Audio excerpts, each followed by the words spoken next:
এই যে আজকে যে ধর্ষণ বিরোধী যে প্রতিবাদ মিছিলটা হলো, শিশু আসিয়ার ধর্ষণ সহ সারা দেশে ধর্ষণের ব্যর্থতার দায় আসলে অন্তর্বর্তী সরকারের উপর বর্তায় কিনা আপনারা কি মনে করেন?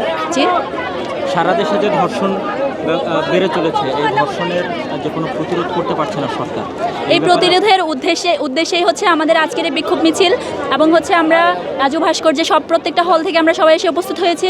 আমরা হচ্ছে অনতিবিলম্বে আসিয়ার ধর্ষকের বিচার চাই এবং বাংলাদেশে যত ধরনের ধর্ষক আছে প্রত্যেকটা ধর্ষককে ধরে ধরে বিচার করতে হবে। আমাদের দাবি হচ্ছে এটা।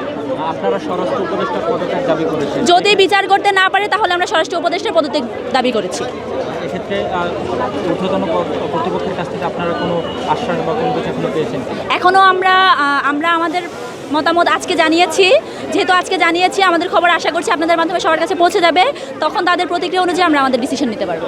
এই যে অন্তর্বর্তীকালীন সরকার আসলে ধর্ষণ রোধে বা দেশের আইন শৃঙ্খলা পরিস্থিতি নিয়ন্ত্রণে ব্যর্থ, এই ক্ষেত্রে আপনারা আসলে কোন ক্ষেত্রটাকে বা কোন কারণটাকে মুখ্য হিসেবে দেখছেন?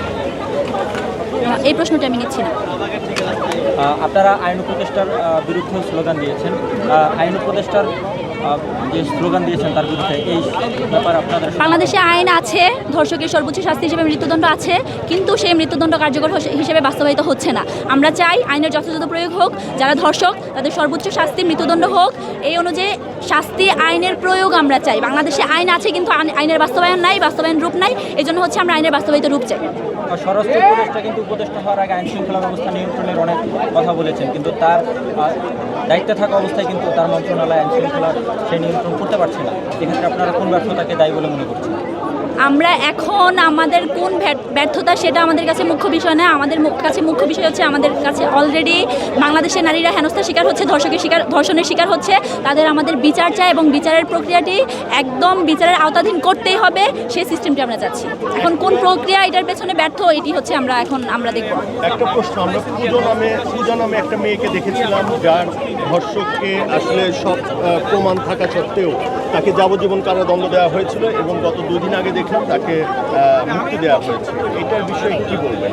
আমরা ওইটাই আমাদের দাবি, মূলত একটা কারণ যে হচ্ছে আইন আছে বাংলাদেশে, কিন্তু আইনের বাস্তবায়ন হতে হবে। যদি আইনের বাস্তবায়ন হইতো, যদি যাবজ্জীবন কারাদণ্ড মানে তো এত কিছুদিনের মধ্যে ছাড়া পেয়ে যাওয়া না, যদি আইনের যথাযথ বাস্তবায়ন হতো তাহলে আজকের দিনে আমরা এই ধরনের নজির দেখতে পেতাম না।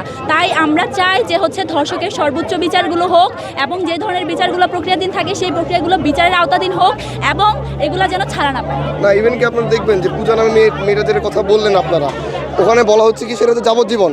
বাংলাদেশের যাবজ্জীবন এবং আইনের এতগুলো ফাঁক, যাবজ্জীবন মানে যাবজ্জীবন না, কেউ বলে 14 বছর, কেউ বলে 10 বছর, অর্থাৎ ধর্ষকের তার যাবজ্জীবন কেন দেবেন? ধর্ষক মানে ফাঁসি দিতে হবে।